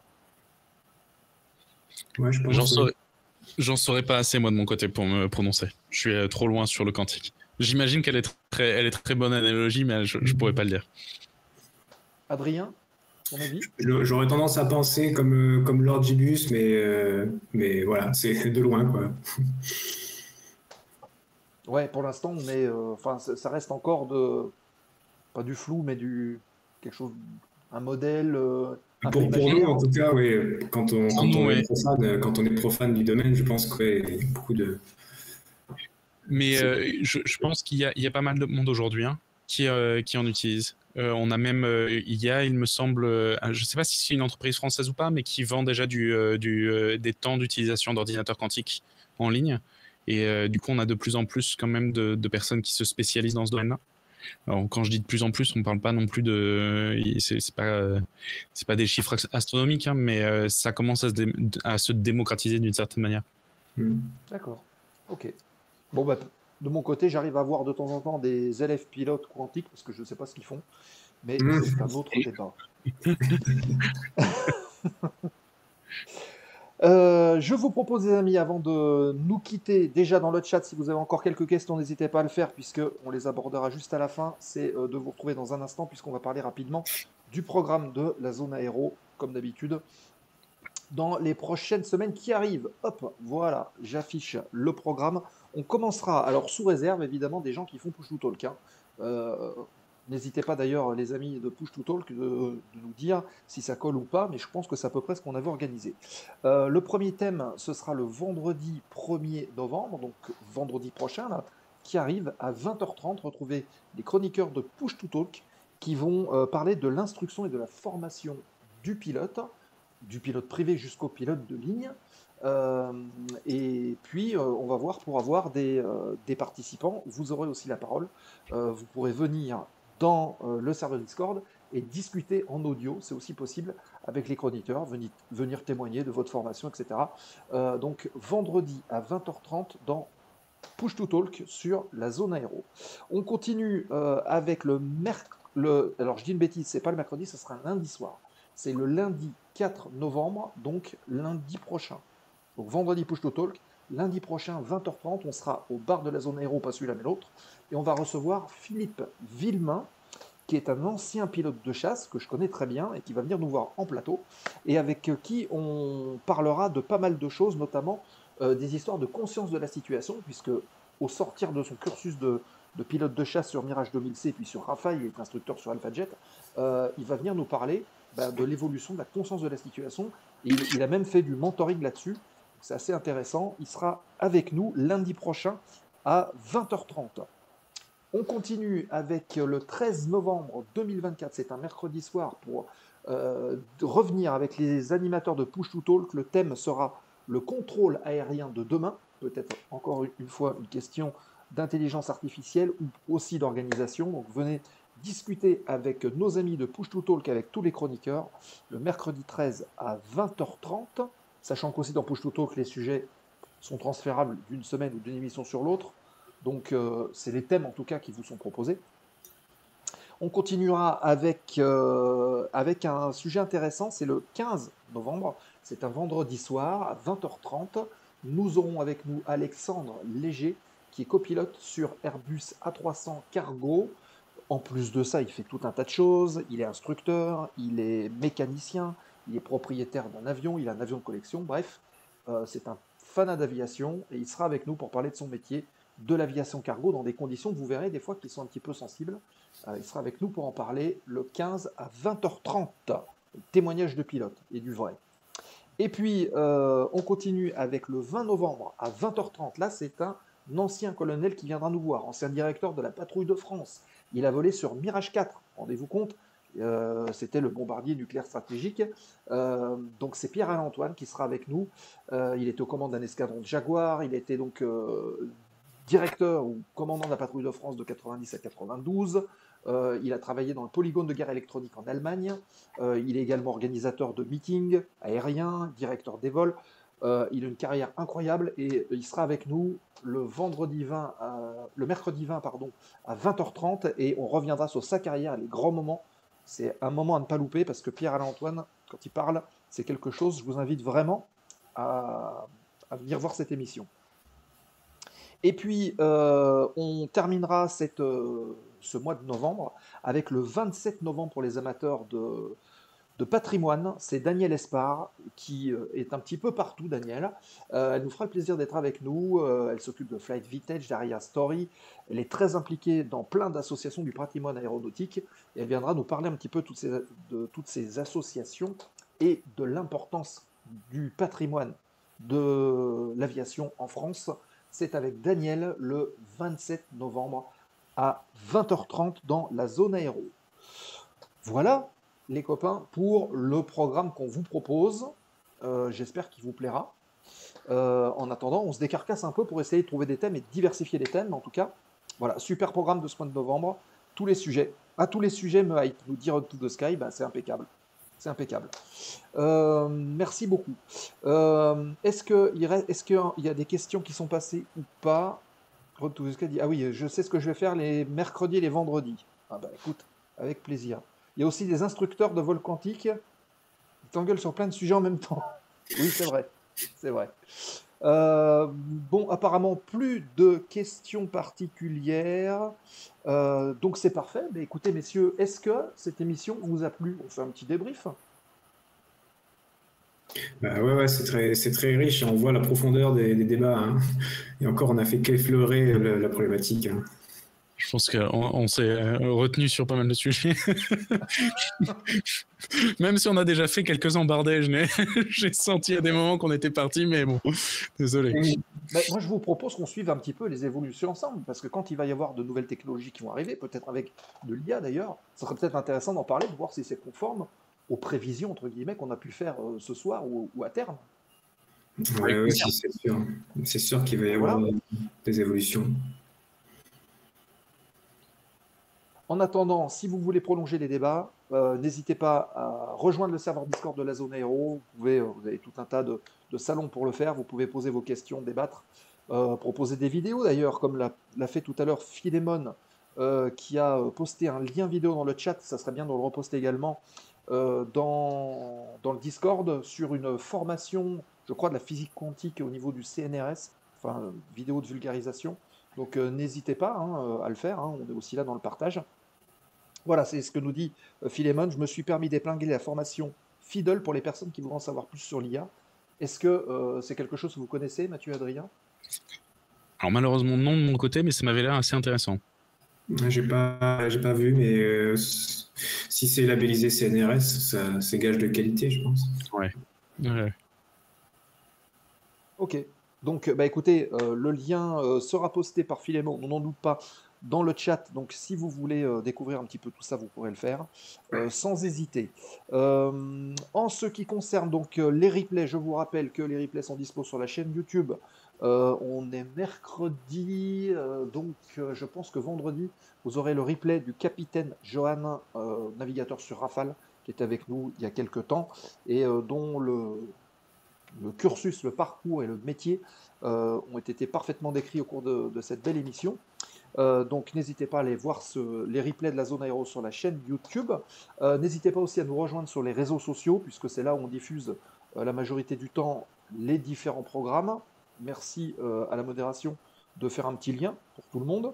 Vous avez ça également évidemment sur le site de la zoneaéro.fr pour les gens qui nous suivent sur YouTube, sans problème. Les soutiens, évidemment, avec la page Patreon, les replays YouTube et, je vais y arriver, les podcasts en audio qui sont réalisés de main de maître par Julot, qui est de grande tête sur le sujet.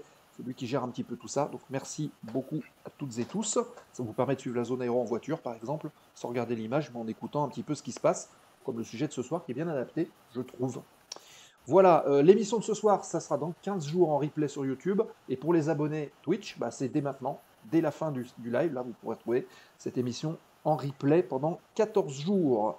Comment on écrit podcast? Bah, comme tu l'as écrit, mais sans le E. Voilà. C'est pareil. Merci à Hors Suprême qui vient d'arriver. Merci pour les follow. On va essayer de réparer d'ici la semaine prochaine les alertes. Donc, pas de souci. Ça marche pas la commande podcast. Bon, de toute façon, les podcasts, vous les avez aussi. Vous allez sur la zoneaéro.fr. Zoneaéro.fr, et à l'intérieur de ce site, vous avez tous les liens vers tous les réseaux sociaux, dont les podcasts, donc n'hésitez pas à le faire, à vous abonner, et aussi, et j'insiste là-dessus, partagez auprès de vos proches, que vous soyez pilote en aéroclub ou passionné, n'hésitez pas à partager le lien de la Zone Aéro, puisqu'on se rend compte que cette émission intéresse, et qu'elle n'est pas encore suffisamment connue, donc ça serait bien qu'on s'y mette tous, et puis qu'on puisse partager un peu la Zone Aéro auprès de ceux qui intéressent, et ça enrichira beaucoup les débats. Voilà, merci en tout cas à nos invités de ce soir. Merci Mathieu, donc on te retrouve du côté de Ailicia, toujours fidèle au poste. Tout à fait, toujours présente et toujours sur notre travail d'être présent maintenant sur Discord, où là on commence vraiment la partie intégration là, dans les prochaines semaines. Donc voilà. Il va y avoir du nouveau. D'accord, donc évidemment Ailicia. Le site, on peut préciser le site. Il a changé maintenant, on est sur getalicia.com. Donc je vais. Ça te dérange si je le mets dans le chat? Non, aucun problème. Et si jamais ça passe pas, mais normalement ça doit passer, Donc getalissa.com, où vous avez tout le travail qui est fait avec... Oui, alors il y en a beaucoup qui nous disent faut dire à Alissa d'arrêter avec les cocktails. Parce que visiblement, elle a l'air portée sur une consommation excessive de boissons alcoolisées. C'est comme ça. Hein. Il va falloir la configurer là. C'est un biais dans les données. C'était un biais dans les données d'entraînement. C'est ça, on a quelques soucis d'alcool apparemment avec Nicolas. Et Adrien, donc toi, tes futurs projets? Ben moi là je me suis séparé de ma boîte dans laquelle je suis resté 4 ans pour me mettre à mon compte parce que j'ai un projet d'entreprise aussi sur les problématiques de l'IA générative liées aux droits d'auteur, plus particulièrement à la propriété intellectuelle des artistes, notamment dans le domaine de la voix. Ah, énorme. Ah oui, donc le doublage, parce que c'est vrai que c'était une grosse interrogation de certains comédiens de doublage qui disaient mais demain, si on arrive à dupliquer notre voix, on n'a plus de boulot. Eh ben effectivement, ouais. Et c'est une préoccupation qui est grandissante, mais alors pas que dans le domaine du doublage, hein, un peu dans beaucoup les graphistes, pas que les domaines artistiques, mais voilà, je pense qu'il y a quelque chose à faire pour essayer de faire contribuer les deux, humains et technologie, main dans la main, pour d'un côté l'améliorer, mais que les artistes puissent toujours être rémunérés pour leur travail. D'accord, ok. Bah écoutez, on va suivre un petit peu tout ça, évidemment. Merci en tout cas à vous deux d'avoir participé une nouvelle fois à cette émission qui s'est bien passée du coup. On n'a pas eu de soucis techniques autant que la dernière fois, donc croisons les doigts que ça dure. Merci à vous. Merci à toi. Grand plaisir d'accueillir des personnes sympas comme vous, d'échanger et de passer des petites soirées sympas et d'apporter aussi, d'instruire et de nous instruire en même temps. C'était super. Merci à toutes et tous. Je vous souhaite de passer. Ouais. Vas-y, Adrien. Pardon, oui, je voulais dire, c'est super comme exercice. Et d'autant plus que je vois que c'est quand même un sujet qui préoccupe quand même pas mal de monde, l'intelligence artificielle. Donc, apporter un petit peu d'utilité sociale, on va dire, en vulgarisant ce domaine. Donc, c'est quand même, je pense que c'est très important. Au travers de l'aviation, en tout cas, on essaie d'apporter notre pierre à l'édifice, bien sûr. C'était top, très intéressant. Bon, il y a Dreamercaster qui est assez content. Free Flight, j'ai vu. Run to the Sky aussi. Lord Gibus, merci bien pour ce live excellent, encore une fois. Donc les gens sont plutôt satisfaits et nous, on vous remercie aussi d'être là, les amis. Reste avec nous, puisque dans quelques instants, on va faire un raid sur une chaîne. Je ne sais pas encore qui et comment, mais on va y arriver.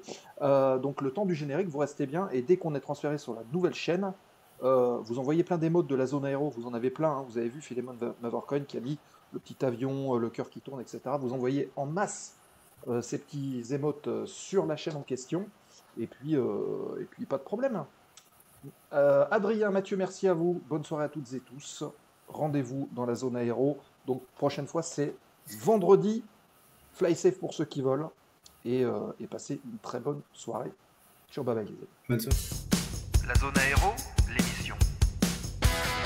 Ladies and gentlemen, this is your captain speaking.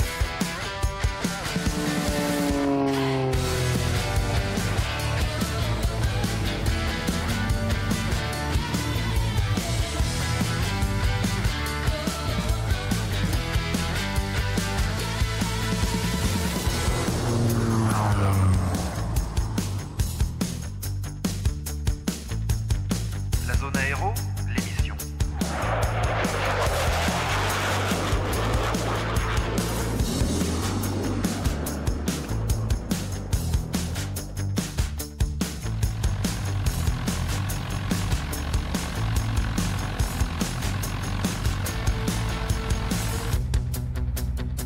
La zone aéro, l'émission. Welcome aboard, approximately 2 hours.